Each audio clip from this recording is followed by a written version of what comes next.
अब आप लोग शांत होकर बैठिए। शुभ संध्या। हमें सबसे पहले अपने मातृभूमि के प्रणाम करे छिए। यहाँ पे उपस्थित सारे लोगों के नमन करे छिए। हमरो नाम शुभम कुमार छे। हमरा ठेठी उतना अच्छा ना आवे छे। मम्मी के मैं 1 महीना पहले बोलिए कि अहाँ सारा चीज हमरा दिल के, बट लेकिन हमरा अपना मातृभाषा नहीं सिखल के। तो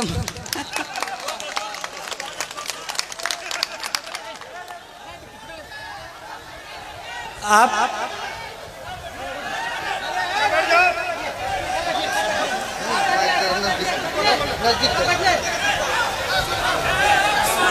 ठेठी मैथिली का एक बोली है।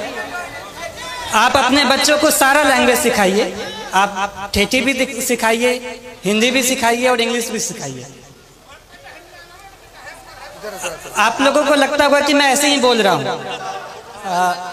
लेकिन मैंने जब अपनी ट्रेनिंग एकेडमी में सबसे पहले गया तो वहाँ पे सारे यूपीएससी क्रैक किए हुए बंदे थे। सारे वहाँ पे जो भी थे सब रैंकर थे, टॉपर्स थे।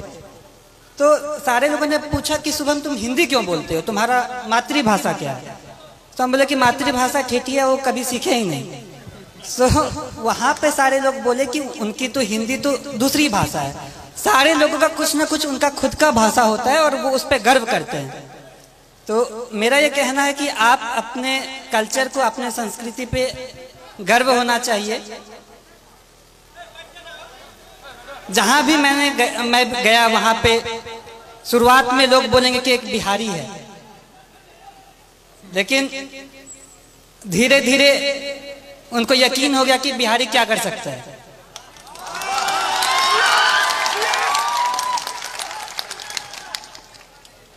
वो बोला कि बिहारी ऐसे बोलता है। बोला गुजराती भी तो अपना अलग भाषा बोलता है। कभी साउथ वाले लोगों को देखा कैसे हिंदी बोलते हैं। सो मेरा ये कहना है कि अपने पे आपको कॉन्फिडेंस होना चाहिए, आत्मविश्वास होना चाहिए, अपने पे गर्व होना चाहिए। जब आप अपने को जान पाएंगे तो ही आप अच्छे से अपने लाइफ में कुछ कर सकते हैं, क्योंकि फिर आप अपना 100% देंगे। मैं जो भी हूँ वो मैं अपने परिवार वालों की वजह से हूँ। मेरे परिवार में पापा, मम्मी, चाचा, चाची, दीदी, भाई बहन सबका महत्व है। मैं कहीं पे भी गया हर दिन मम्मी पापा से, हर दिन अपने परिवार वालों से बात किया। तो ये कहने के लिए एक छोटा सा बात है, लेकिन जब आप अपने लोगों के पास रहते हो और उनका फुल सपोर्ट आप पे होता है, तो मुझे ये लगा कि अगर मैं एग्जाम नहीं भी क्वालिफाई कर पाऊं, फिर भी मेरे परिवार मेरा हमेशा साथ देगा। कभी भी ऐसे पापा नहीं बोले कि ये एग्जाम नहीं क्वालिफाई करोगे तो क्या होगा, वैसा कुछ नहीं। तो ये बहुत बड़ा रोल प्ले किया मेरे सक्सेस में। एग्जाम के हर घड़ी में हर स्टेज पे मैं ये बोला कि पापा इतना मुश्किल है, मुझसे नहीं हो पाएगा। लेकिन पापा कहते थे कि नहीं, तुम कर सकते हो। तुमको जितना विश्वास तुम पे है उससे ज्यादा मुझ पे तुम पे है। तो ये सपोर्ट जो है वो बहुत यूनिक रहा, वो बहुत अलग किस्म का सपोर्ट रहा। और दूसरी बात जो पापा कह रहे थे कि चाचा भी कह रहे थे कि घर का माहौल अच्छा होना चाहिए।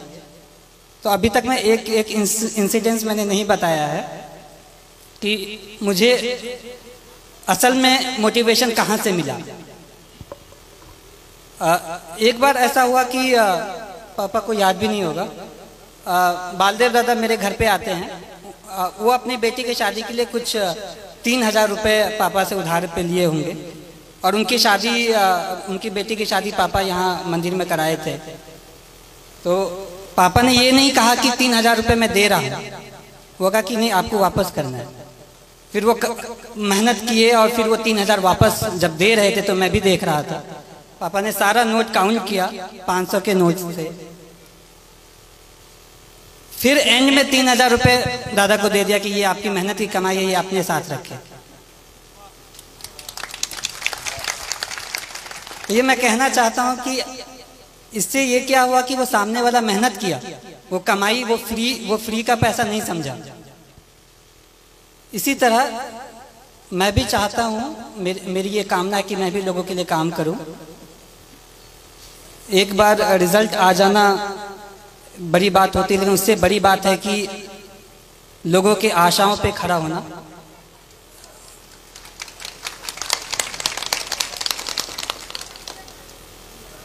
मैं भगवान से प्रार्थना करता हूं कि मुझे इतनी शक्ति दे कि मैं हर लोगों की आशाओं पे खड़ा उतरूं। इसके अलावा आप जो भी रहें, लेकिन सबसे पहले आप आदमी अच्छा बने। लोगों ने कहा कि तुम्हारा लक बहुत अच्छा है, एग्जाम क्वालिफाई हो जाता है, अच्छे कर लेते हो, लेकिन मैं ये कहना चाहता हूं कि आपका लक तभी साथ देगा जब आप खुद के लिए आप सही हो, आप दूसरों के लिए सही हो। आप दूसरों की मदद करें, आप पे भगवान मदद करेगा।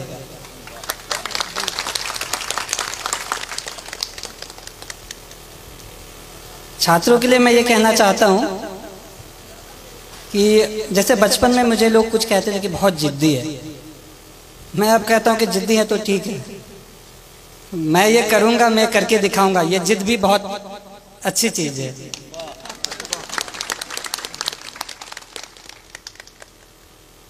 जिंदगी में उतार चढ़ाव हर किसी के जिंदगी में होता है, मेरे भी जिंदगी में रहा। जब विद्या विहार में क्लास 6 में गया तो 110 लोगों में मेरा स्थान जो होता था वो 40-50 के आसपास होता था, लेकिन पापा मुझे कभी फोर्स नहीं किया कि तुमको पहला स्थान ही लाना है। क्लास 6 में ऐसे ही रहा, 7 में भी क्लास 40 के आसपास ही रैंक रहता था। क्लास 8 में किसी ने मुझे कह दिया कि शुभम बहुत लकी है, 40 के आसपास रैंक आता है, सेक्शन ए में चले जाते हो। विद्याविहार में ये रूल था कि टॉप 40 वाले को सेक्शन ए में रखते थे। तो फिर मैं ये सोचा, मैंने प्रण लिया कि मैं ये करके दिखाऊंगा कि ये बस लक नहीं है, मैं मेहनत करूंगा। सो छात्रों को ये कहना चाहता हूं कि जब आप प्रण लेते हैं, आपके पास एक प्रॉपर प्लान होता है, आप उसको इम्प्लीमेंट करिए और धीरे धीरे आप खुद का एक बेहतर सेल्फ बन के निकले। आपको ये हमेशा लगना चाहिए कि आज का जो मैं हूं वो कल का जो मैं बनूंगा वो आज के मैं से बेहतर बनूंगा।